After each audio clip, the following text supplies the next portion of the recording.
Good morning students. आज हम chemistry में चैप्टर 15 बहुलक यानी कि पॉलीमर स्टार्ट करेंगे। ये जो अध्याय है आपका, ये है बहुलक यानी कि प्लास्टिकों के निर्माणकरण से संबंधित है। किस प्रकार से किसी भी प्लास्टिक का या बहुलक का निर्माण किया जाता है, ठीक है। चाहे वो प्लास्टिक की बाल्टी हो, पाइप हो, कंघे हो, सीडी हो, डीवीडी हो या स्विच हो, है ना। इस प्रकार की कोई भी प्लास्टिक की चीज़ें जो किस प्रकार से बनाई जाती हैं, तो उनका अध्ययन हम करेंगे इस अध्याय में, जिसका नाम है बहुलक। ठीक है, देखिए यहाँ क्या लिखा हुआ है। जब कई एकल इकाइयों को आपस में बहुलीकरण की अभिक्रिया द्वारा जोड़ा जाता है तो बहुलक का निर्माण होता है। तो बहुलक एक्चुअल में क्या है? बहुलक एक बहुत बड़ा एक समूह है, ठीक है। अब उस समूह के अंदर बहुत सारे अणु या यौगिक उपस्थित हैं। अब उस अणु या यौगिक की सबसे छोटी इकाई जो होती है, जिससे वो मिलकर बना हुआ है, उसको बोलते हैं एकलक इकाई। क्या बोलते हैं उसको?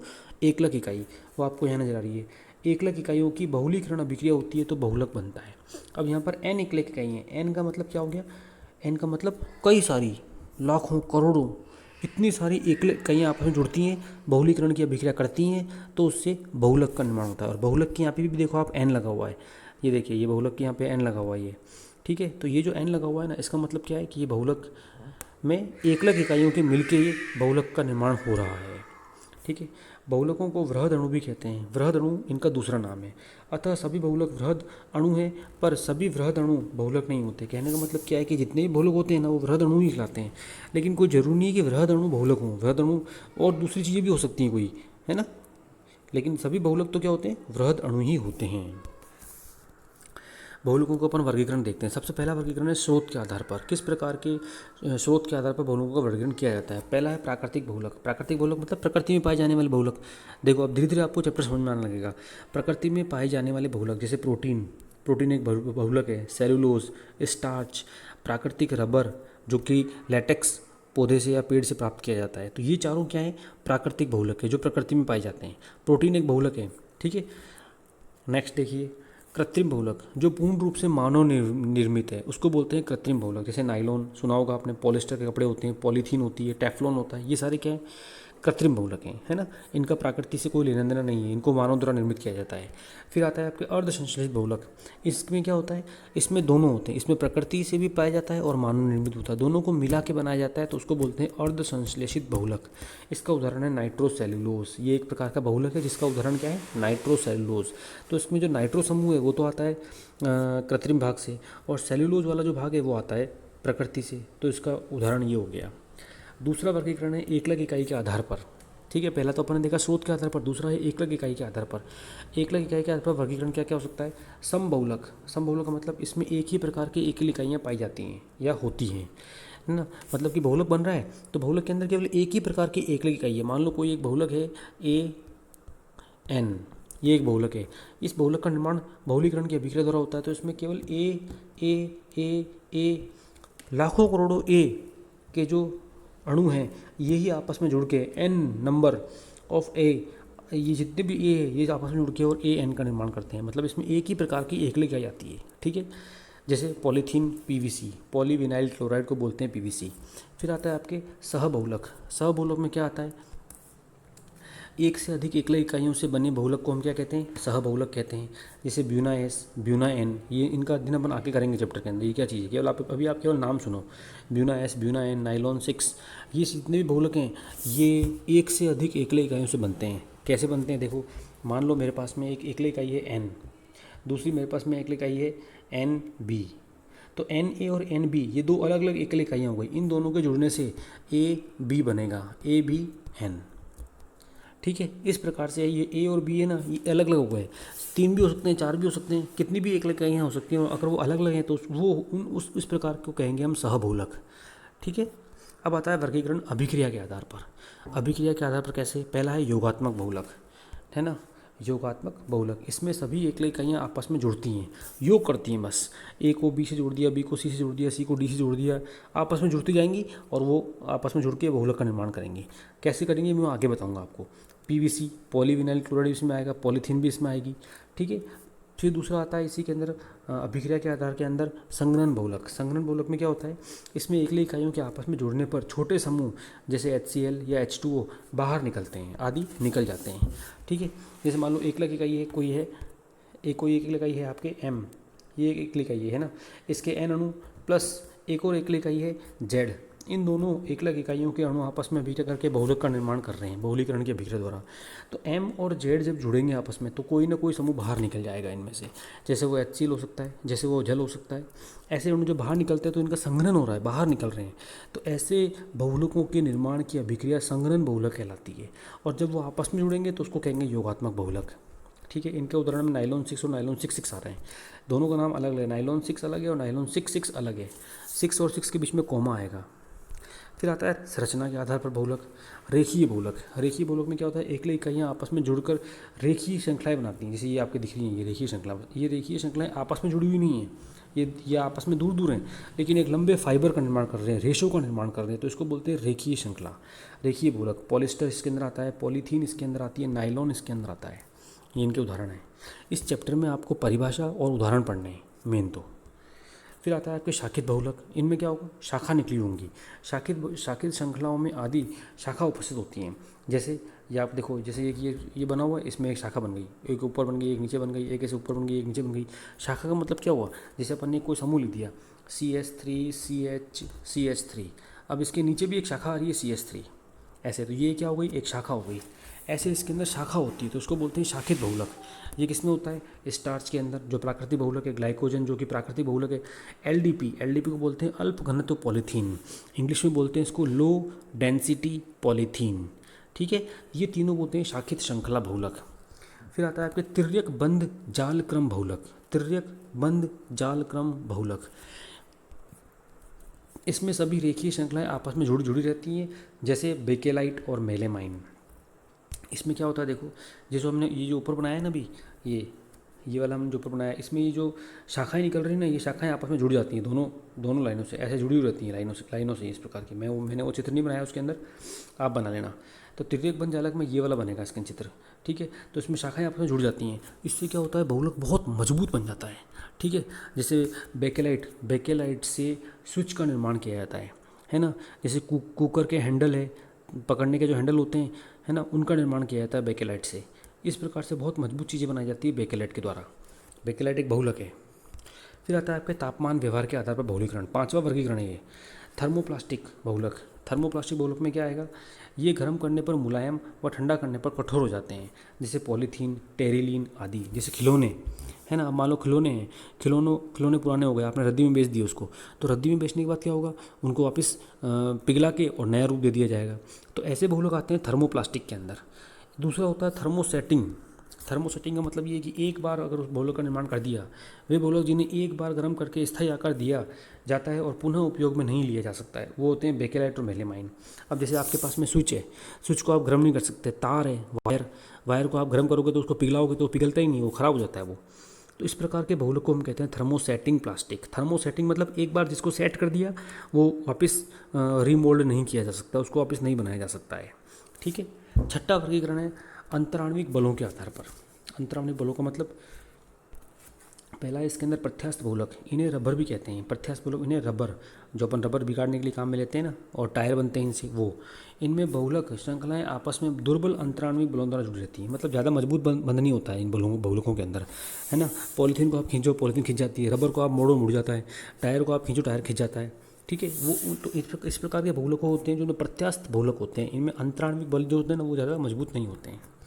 जैसे ब्यूना एन, ये इसके अंदर आते हैं आपके।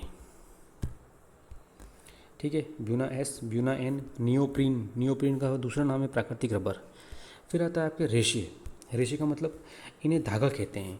इन बहुलकों में श्रृंखलाएं प्रबल अंतराण्विक बलों द्वारा बंधी रहती हैं। इनका उपयोग वस्त्र उद्योग में किया जाता है, टेरिलीन, रेयोन, इस तरीके की जो रेशे होते हैं, फाइबर्स जिसको बोलते हैं इंग्लिश में।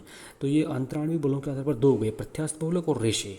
ठीक है, इस प्रकार से 6 वर्गीकरण किए गए हैं। किनके, बहुलकों के जो वर्गीकरण है वो 6 किए हुए हैं।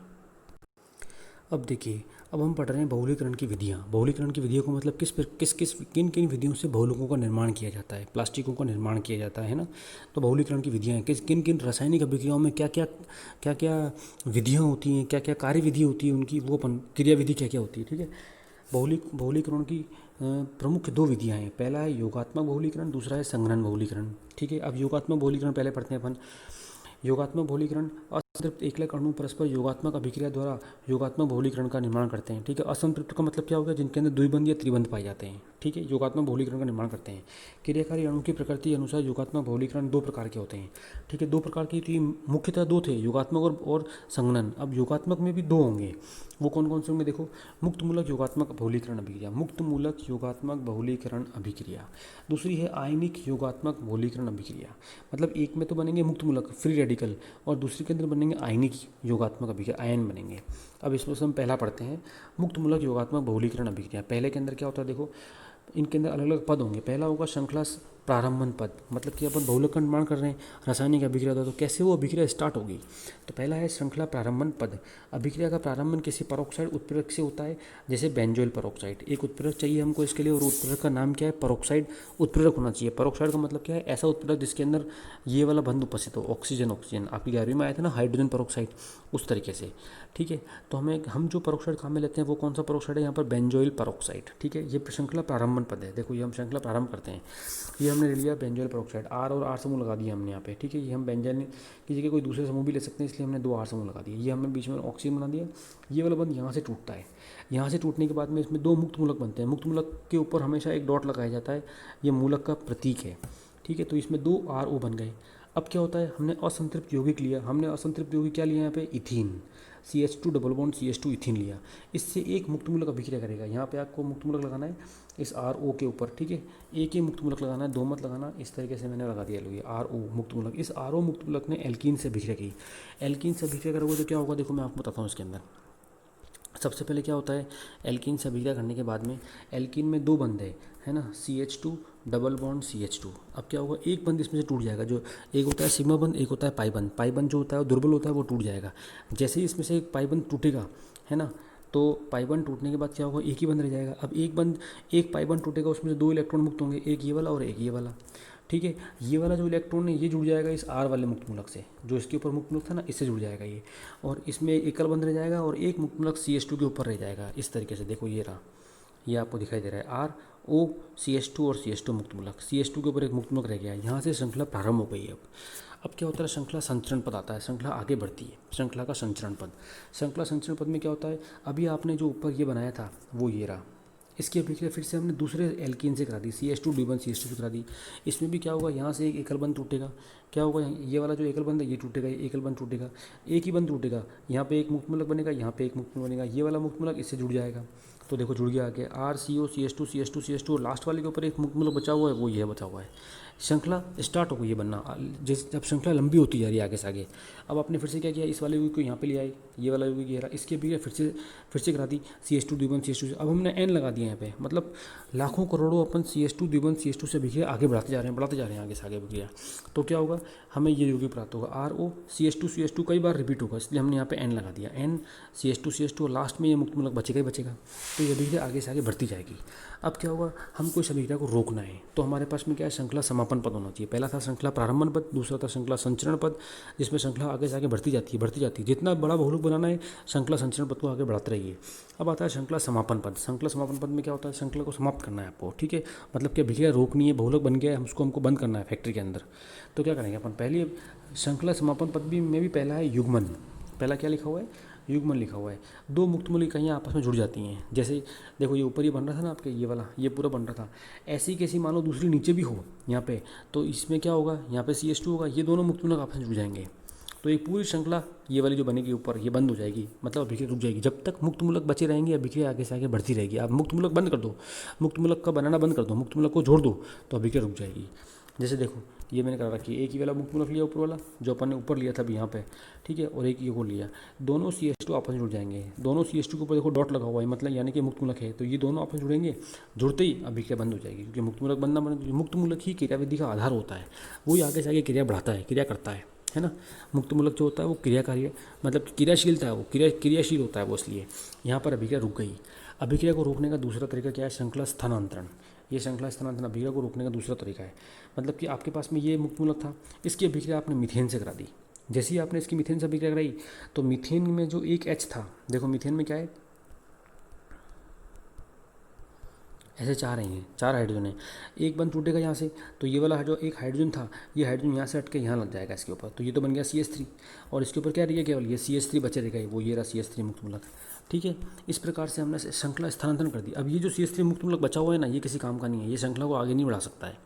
ठीक है, अब और इसके तीसरा है हाइड्रोक्विनोन नाइट्रोबेंजीन व डाइनाइट्रोबेंजीन। ये एक केमिकल है, ये एक निरोधक केमिकल है जो अभिक्रिया को रोक देते हैं। मतलब कि हमारे पास में अगर ऊपर की दोनों अभिक्रियाओं से अभिक्रिया नहीं रुकी तो अपन इन दोनों केमिकल्स को डाल के अभिक्रिया को रोक सकते हैं। आदि बढ़ती हुई बहुलक श्रृंखला क्रियाकारी अभिक्रिया को रोक देते हैं, अर्थात इन्हें निरोधक कहते हैं। ठीक है, जो अभिक्रिया को रोक रहे हैं।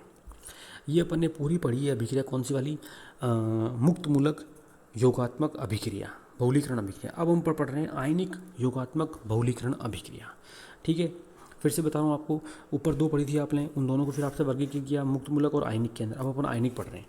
आयनिक में देखो क्या आ रहा है, ये आयनों के आधार पर अभिक्रिया की क्रियाविधि दो प्रकार की होती है। अब देखो इस आयनिक में भी दो भाग हैं, धन आयनिक बहुलीकरण और ऋण आयनिक बहुलीकरण। पहला अपन पढ़ते हैं धन आयनिक बहुलीकरण। ये अभिक्रियाएं प्रोटॉन, देखो मैं थोड़ा सा आपको स्पीड से पढ़ा रहा हूँ, लेकिन आपको पढ़ते समय वीडियो को रोक रोक के समझते हुए पढ़ना है। और ये जो नोट्स बने हुए हैं आपको एज इट इज़ नोट्स मेरे उतारने हैं कॉपी के अंदर। ठीक है, ध्यान रखना आपकी बात। धन आयनिक बहुलीकरण, यह अभिक्रिया प्रोटॉन H+ या लुईस अम्लों द्वारा उत्प्रेरित होती है। ठीक है, अतः इन्हें अम्ल उत्प्रेरित बहुलीकरण भी कहते हैं। अब जब परीक्षा में पूछा हुआ ये क्वेश्चन, अम्ल उत्प्रेरित बहुलीकरण अभिक्रिया को समझाइए, तो ये कौन सी अभिक्रिया थी, धन आयनिक बहुलीकरण अभिक्रिया ही थी ये अभिक्रिया। ठीक है, तो ये दो प्रकार से स्टार्ट होती है। इसमें हमें क्या क्या चाहिए, या तो हमें प्रोटॉन चाहिए, प्रोटॉन का मतलब H+, या हमें लुईस अम्ल चाहिए। 11वीं में थे ना आपके लुईस अम्ल, लुईस क्षार, तो हमें या तो हमें लुईस अम्ल चाहिए। ठीक है, इसमें भी पहला पद कौन सा होगा, श्रृंखला प्रारंभन पद, श्रृंखला को स्टार्ट करना है। देखो हमारे पास में उत्प्रेरक क्या है, एल्यूमिनियम क्लोराइड हमारे पास में उत्प्रेरक है, और सह उत्प्रेरक हमारे पास में जल है। इस प्रकार इन दोनों की उपस्थिति में अभिक्रिया को प्रारंभ किया जाता है, आयनिक अभिक्रिया को। क्योंकि हमें इससे आयन बनाते हैं इसलिए। ठीक है, देखो इन दोनों की अभिक्रिया होती है तो AlCl4 OH-, जल का OH- अंदर आ जाता है। ठीक है, और H+ बाहर रह जाता है ना। अब अभिक्रिया के लिए हमें क्या चाहिए, प्रोटॉन चाहिए। हमें प्रोटॉन मिल गया, ये रहा हमारे पास प्रोटॉन H+। ठीक है, हमने प्रोटॉन प्राप्त किया किससे, एक तो प्राप्त किया हमने प्रोटॉन उत्प्रेरक और सह उत्प्रेरक की अभिक्रिया द्वारा, है ना। AlCl3 और जल की अभिक्रिया द्वारा हमने H+ प्राप्त कर लिया है। अब इस H+ से अपन आगे अभिक्रिया कराएंगे। देखो अब हमारे पास में क्रियाकारी अणु कौन सा है, ये वाला CH2 डबल बॉन्ड CHOX, ये हमारे पास में क्रियाकारी अणु है। इसकी अभिक्रिया होती है उस प्रोटॉन से H+ से। जैसे ही प्रोटॉन इससे अभिक्रिया करता है तो क्या होगा, देखो अब यहाँ पर मुक्त मूलक नहीं बनेंगे। ठीक है, बंध तो टूटेगा, लेकिन धनायन और ऋणायनों का निर्माण होगा। तो यहाँ पे एक धनायन CH के ऊपर आया था, इस CH+ के ऊपर एक धनायन आ जाता है। तो देखो इसके अंदर क्या होता है, ये वाला जो समूह है आपके X समूह, ये इलेक्ट्रॉन दाता समूह है, ये अपने इलेक्ट्रॉन यहाँ देता है इस बंध के निर्माण में। तो यहाँ बनता है द्विबंध। जैसे यहाँ पर द्विबंध बनेगा तो ये वाला जो कार्बन है ये बनाएगा 5 बंध, है ना। ये वाला कार्बन 5 बंध बनाएगा, तो ये अपने 5 बंध बनाने को रोकता है और इस वाले द्विबंध को आगे भेज देता है। ठीक है, इस तरीके से ये इसको आगे भेज देता है। तो इसका जो धनायन है वो इसके ऊपर आ जाता है ऋणावेश। इसके ऊपर जैसे ही ऋणावेश आएगा, इस वाले कार्बन के ऊपर ऋणावेश आएगा, तो इस पे ऊपर इससे कौन जुड़ जाएगा, ये धनावेश वाले H+ जुड़ जाएगा। देखो ये H से जुड़ गया, देखो जैसे ही H से जुड़ा तो इस वाले कार्बन के ऊपर धनावेश उपस्थित हो जाता है। अब हमारे पास में ये वाला एक क्रियाकारी समूह आ गया, इसको अपन आगे ले जाते हैं। अब हमारे पास में है श्रृंखला संचरण पद। श्रृंखला का संचरण किया जाता है, ये जो अभी हमने ऊपर बनाया था इसकी अभिक्रिया पुनः दूसरे यौगिक से होती है ना। दूसरे यौगिक से तो होगी तो पुनः सेम टू सेम जो अभिक्रिया ऊपर होती है वही वापस अभिक्रिया हुई और इस वाले CH के ऊपर धनावेश आ जाएगा। अब इसकी अभिक्रिया संचरण में वापस दोबारा होती है नए अणु से। ये देखो हमने ऊपर जो लिया था वो ये रहा, और हमने N अणु ले लिए, इस पूरे क्रियाकारी अणु के N अणु ले लिए हमारे पास में। ठीक है, जैसे ही हमने यहाँ पे N अणु लिए तो यहाँ पे क्या हो गया, अभिक्रिया इस तरीके से आगे बढ़ती हुई यहाँ तक पहुँच गई है। मतलब कि बहुत सारे अणु आपस में जुड़ चुके हैं। लेकिन एक बात ध्यान रखना, धन आयनिक अभिक्रिया, इसलिए हमेशा धन आयन तो रहेगा ही रहेगा इसके ऊपर, धन आयनिक आयनिक अभिक्रिया इसलिए। अब हमें श्रृंखला का समापन करना है। श्रृंखला का समापन अपन कैसे करेंगे, ये हमने पूरा लिया है ना, और अब हमने जो ऊपर जो बना था आपको याद हो तो AlCl3 और जल की अभिक्रिया कराई थी हमने, तो इसके साथ में H+ बना था। H+ तो हमने काम में ले लिया, ठीक है। लेकिन अब हम क्या लेंगे, इसी को वापस अभिक्रिया करा देंगे, जो ऊपर बना हुआ था ना बचा हुआ AlCl3OH- की अभिक्रिया वापस इस लास्ट वाले अणु से कराएंगे। जैसे ही इसकी अभिक्रिया लास्ट वाले अणु से होगी तो ये जो AlCl3 वापस इससे क्या मिल जाएगा हमको, AlCl3 और जल के अणु मिल जाएंगे हमको, क्योंकि ये जो H है ना, ये वाला H इससे जुड़ जाएगा इसलिए, और यहाँ पर द्विबंध बन जाएगा। ये देखो यहाँ द्विबंध बन गया है, तो जैसे ही ये द्विबंध बनाएगा इसके ऊपर धनावेश हट जाएगा। जैसे ही इसके ऊपर से धनावेश हटेगा तो क्या होगा, इसके ऊपर से ये OH- में से माइनस वाला भाग भी हट जाएगा और AlCl3 और जल के अणु दोबारा से हमें मिल जाएंगे, ठीक है। ये जो माइनस आवेश था, इस माइनस आवेश को मिल जाएगा तो इसके ऊपर धनावेश भी हट जाएगा। इस प्रकार से श्रृंखला का समापन होगा। अब आती है ऋणायनिक बहुलीकरण अभिक्रिया। देखो ऋणायनिक बहुलीकरण यह अभिक्रिया प्रबल क्षारों से प्रारंभ होती है। वहाँ तो थी लुईस अम्ल और ये प्रबल क्षार है। जैसे हमारे पास प्रबल क्षार पहला पद है इसका श्रृंखला प्रारंभन पद, हमारे पास में प्रबल क्षार कौन सा है, B-। हमने इस अभिक्रिया इसकी अभिक्रिया यहाँ पर जो Y है वो इलेक्ट्रॉन आकर्षित समूह है, मतलब ये इलेक्ट्रॉन अपनी तरफ खींचता है, ठीक है।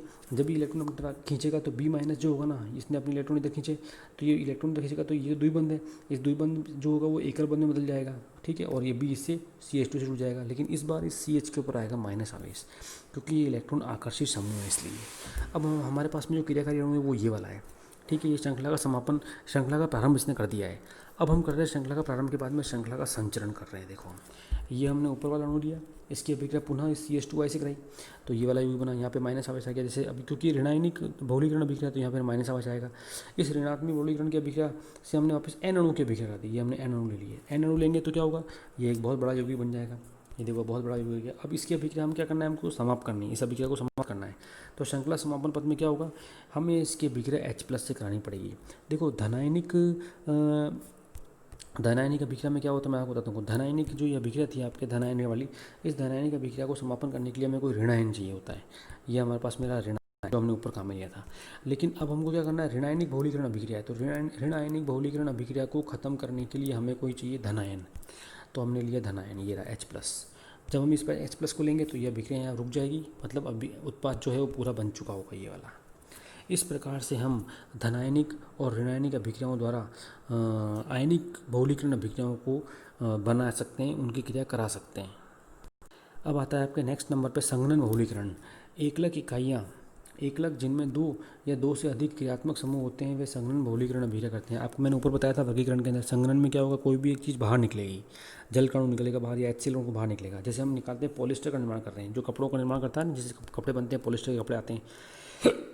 देखो यहाँ पर क्या हो रहा है, ये एक क्रियाकारी अणु है, यहाँ पे इसके N अणु हमने लिए, HCOH RCOH, ये एक क्रियाकारी अणु है। और हमने एक ले लिया दूसरा क्रियाकारी अणु, इसमें तो दोनों एल्कोहल है, इसमें दोनों कार्बोक्सिलिक अम्ल है, ठीक है। अब होगा क्या, देखो इसके N अणु है और इसके भी N अणु है ना, ध्यान से समझना आप।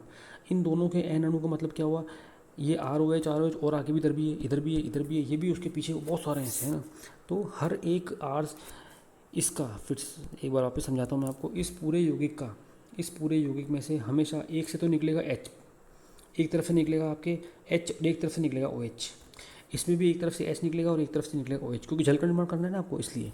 तो जल का निर्माण कैसे होगा, देखो मान लो इसका OH निकला, इसका H निकला तो इसका OH निकल गया, ये जल बन गया। अब एक एल्कोहल अगर इसका OH निकला है, इसका अगर OH निकला है तो इधर से केवल H निकलेगा, यहाँ से H निकलेगा, और इधर जो प्लस करके ये वाला इधर आएगा वापिस, तो यहाँ से इसका OH निकल जाएगा, इस प्रकार से, ठीक है। मतलब ये एकांतर क्रम में उपस्थित है ना, एक बार ये उपस्थित है, फिर एक बार ये, फिर वापस इधर प्लस करके ये आ जाएगा वापस इधर, फिर प्लस करके ये वापस इधर आ जाएगा। ऐसे ये एकांतर क्रम में उपस्थित है। जब ये एकांतर क्रम में उपस्थित होंगे तो हर बार इनमें से एक का OH, एक का H, एक का OH, एक का H, ऐसे जल के N अणु बाहर निकल जाएंगे। ये देखो जल के N अणु बाहर निकल गए और आपस में ये सभी इकाइयाँ जुड़ जाएंगी। तो जुड़ने के बाद देखो क्या बन रहा है, ये पॉलिस्टर बन रहा है। ये पॉलिस्टर का सामान्य सूत्र है। देखो इसमें से OH निकल गया, ठीक है, इधर से H निकल गया, इधर से जल का अणु निकल गया वाला, और इधर से वापस H निकल गया। तो अब देखो बचा हुआ क्या, देखो ये CO ये रहा, ये R ये रहा, ये COO ये रहा, वापस ये R आ गया, वापस ये H आ, वापस ये O आ गया, S तो निकल गया। इस प्रकार से ये जो आपस में अणु जुड़ गया जल के अणु को निकलने के बाद में, इसको कहते हैं संघनन अभिक्रिया। ठीक है, ये होती है संघनन अभिक्रिया।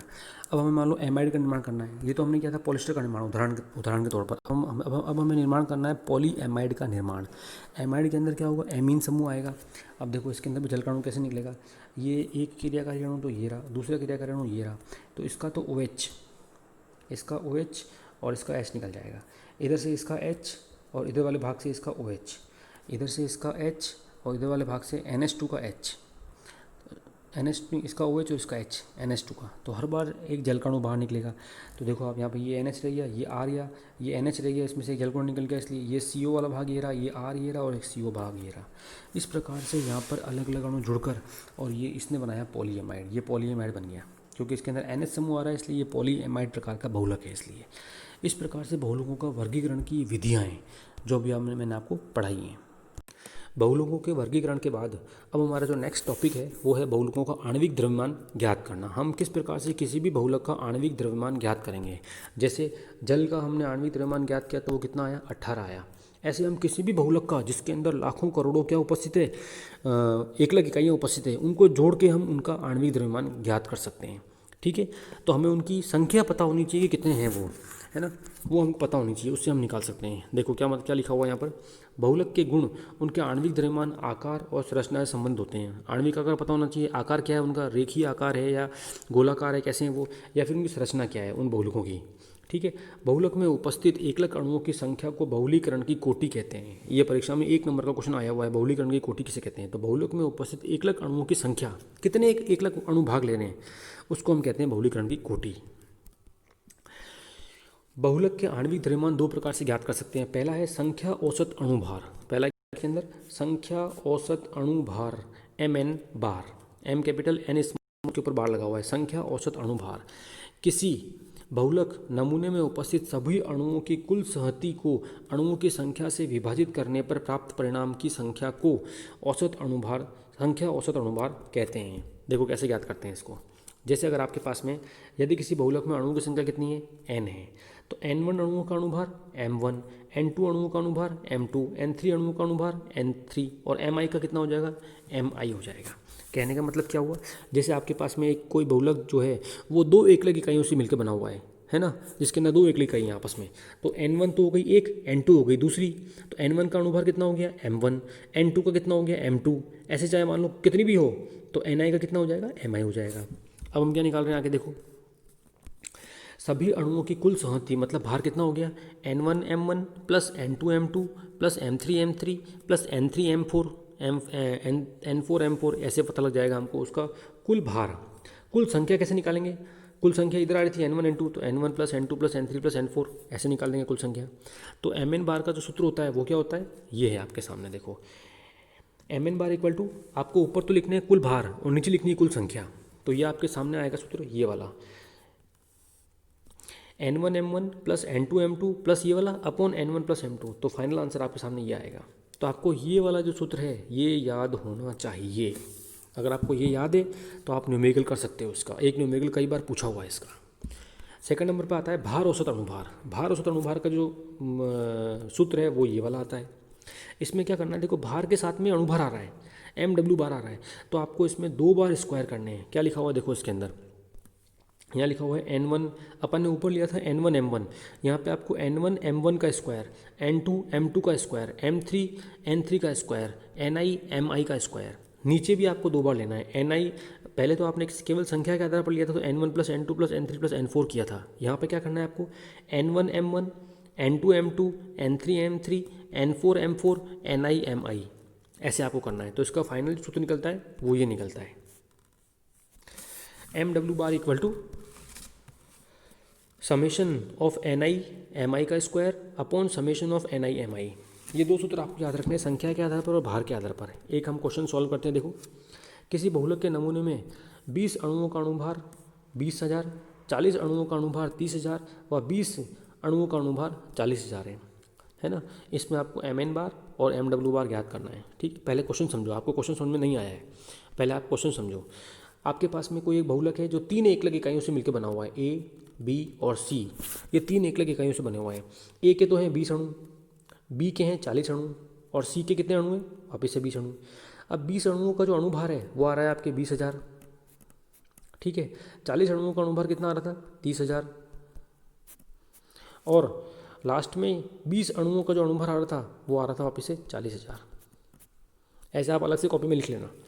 तो 3 एकलिक इकाइयों के इतने अणु उपस्थित है, इन अणुओं का अणुभार इतना इतना निकल रहा है जो क्वेश्चन में दिया हुआ है।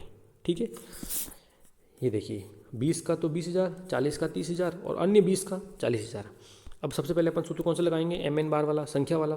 तो संख्या वाले का सूत्र ये लगाएंगे अपन। तो अपन ने क्या किया, 20 into 20,000 plus 40 into 30,000 plus 20 into 10, 20 into 40,000 और नीचे आपने संख्या को जोड़ दिया 20 प्लस 40 प्लस 20। इस पूरे को जब सॉल्व किया तो इसका आंसर आ रहा है 30,000। संख्या के आधार पर उसका जो आणविक द्रव्यमान निकलेगा वो निकलेगा 30,000। बहुत ज़्यादा होता है, जैसे आपने ऊपर जल का 18 निकाला था।